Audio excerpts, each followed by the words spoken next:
Welcome back, everyone. Before we dive into today's topic, I want to clarify that there is not a single error in the Quran, and this is always proven. In my previous video, some viewers may have misunderstood my message. I firmly believe the Quran is the standard for Arabic grammar and language. The Quran showcases the highest quality in grammar and is the literal word of God. Please remember, there is not a single error in the Quran. The title is not clickbait. You need to listen to the end with an open mind. This world can be deceptive, so be cautious, especially with over 60,000 books written against the Quran and Prophet Muhammad, peace be upon him. Thank you. Hey ChatGPT, is Quranic Arabic richer than the traditional Arabic spoken today? What does your dataset indicate about this? Quran Surah Al-Zumar chapter 39 verse 28. A book, the Quran, which we have revealed to you, so let there be no difficulty in your breast concerning it, that you may warn thereby and a reminder to the believers. This verse emphasizes clarity and purpose in the Quran, highlighting its role as a guide and reminder in a language that is rich and expressive. Yes, Cleophy, it is, and there is no doubt about it.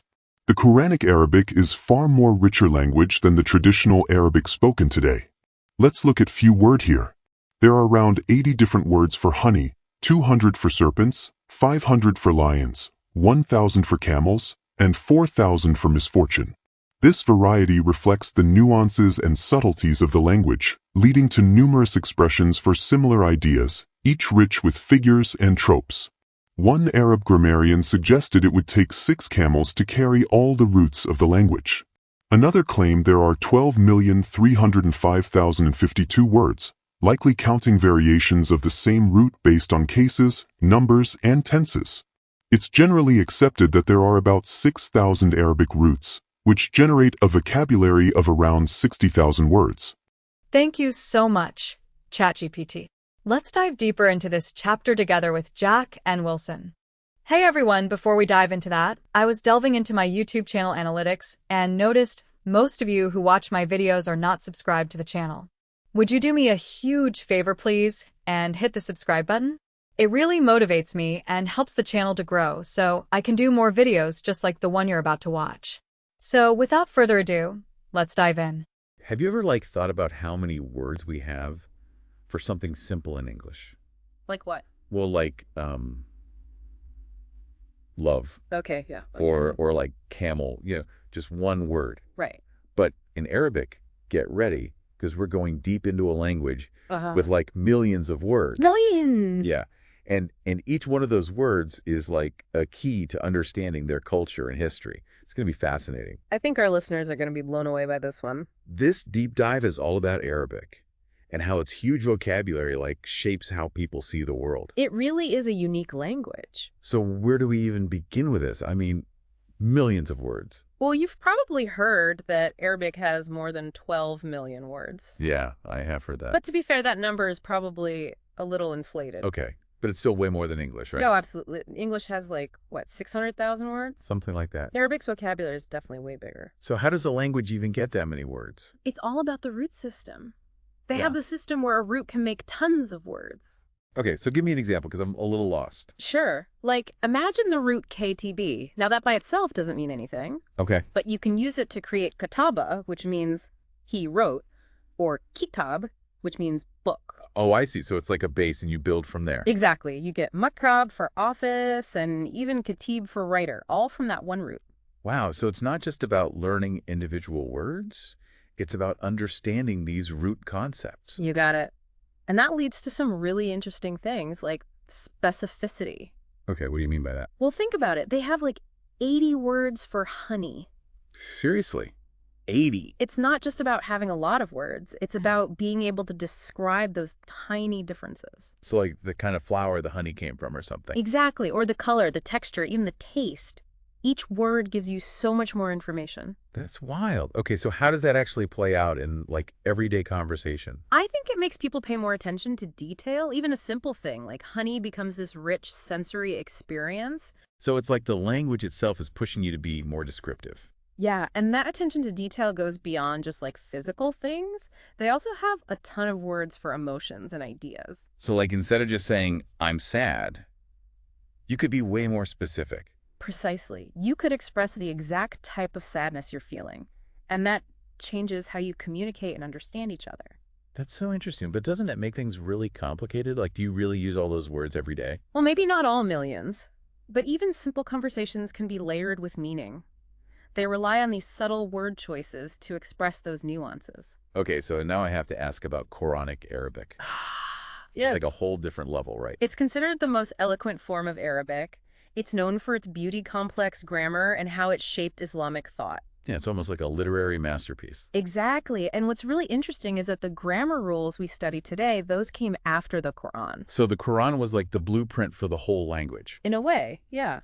And it shows how powerful and influential Quranic Arabic is. But modern Arabic is still evolving, right? Absolutely. It's Absolutely. constantly adapting, incorporating new words and expressions. It's a living language. I'm starting to see how it all fits together, this mix of classical and modern Arabic. It's what makes it so fascinating to study, don't you think? This is already making me rethink how I use language. Okay, so we talked about the root system, the specificity in these different types of Arabic. Where do we go from here? Let's dive into some real examples. We'll look at specific words and phrases that show how Arabic captures things that English just can't. I am so ready for this. Well, Let's do it. Oh. Okay, so we know Arabic has this massive vocabulary, but how does that actually play out in real life? let's take a word everyone knows, love. In English, we've got one word for this whole complicated emotion. Right. But Arabic breaks it down into different stages. Each stage has its own term. So it's like saying I love you isn't enough. You need to be more specific. Exactly. Like take hawa, that's that first spark, the initial attraction. Oh, so that's like infatuation almost. Yeah, and then as you get to know the person, you move to alaka. That's when you start feeling a real connection. So it's like going from butterflies to something deeper. Right, and then kalaf comes in. That's a really strong bond, a deep care for the other person. So it's about way more than just those initial feelings. It's a real commitment. And finally, you reach ishq. That's like the ultimate form of love, passionate, all-consuming. Ish.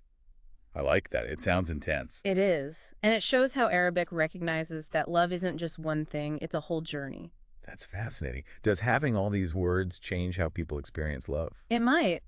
Maybe it makes them more aware of those subtle changes as love grows and evolves. I never thought about it like that. Okay, so what about those 80 words for honey? Ah, yes. Imagine a world where you could describe exactly what your honey is like. Okay, I'm picturing it. You could say the type of flower it came from, the color, how thick it is. So instead of just saying honey, I could say, this is clover honey, light amber color with a smooth texture. Precisely. And it would create this whole sensory experience for the listener. It makes honey sound way more interesting. It's about painting a picture with words, and that level of detail isn't limited to honey. What else is there? Well, how about camels? Arabic has a ton of words for camels. Okay, I did hear about that. There's a word for a young camel, a racing camel, a camel that carries heavy loads. So it's like every camel has its own specific identity. Exactly. It reflects the importance of camels in their culture, especially for the Bedouins. I'm starting to see a pattern here. Arabic is all about focusing on the details, the little things that make each thing unique. That's a great observation. And it even applies to abstract concepts like misfortune. Wait, you mean they have like 1,000 ways to say I'm having a bad day? Something like that. Instead of just saying I'm unlucky, you can describe the specific type of misfortune. So like financial problems or social awkwardness. Exactly. It allows for a deeper understanding of the challenges people face. It's amazing how much you can say with just one word in Arabic. And that reflects the richness of their culture, their history of storytelling, poetry, and philosophy. This whole conversation has been mind-blowing. It's like Arabic gives you a whole new way to see the world. I'm glad you're enjoying it. We've Oh. only just scratched the surface of this incredible language. Okay, so we've talked about love, honey, camels, and even bad luck. It's clear that Arabic is super detailed. What's the big takeaway for our listeners? The main point is that Arabic is more than just a way to talk.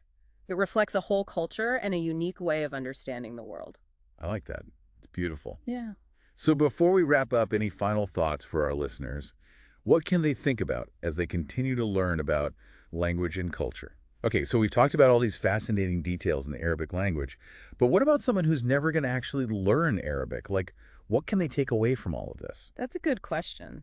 You know, even if you never learn the grammar or memorize all those words, just knowing they exist can change how you think. What do you mean? Well, it shows you that there are other ways of seeing things, like other cultures might experience emotions or describe the world differently, because their language gives them different tools. So even if I don't speak Arabic, it can still make me more understanding and open-minded. Exactly. It's like a reminder that there's always more than one way to look at things. And that's so important in today's world. It's funny.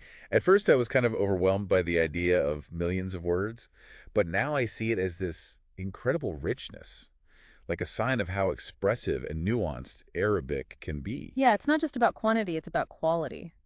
Those words allow people to communicate in a way that we might not even be able to imagine. This whole deep dive has been eye-opening.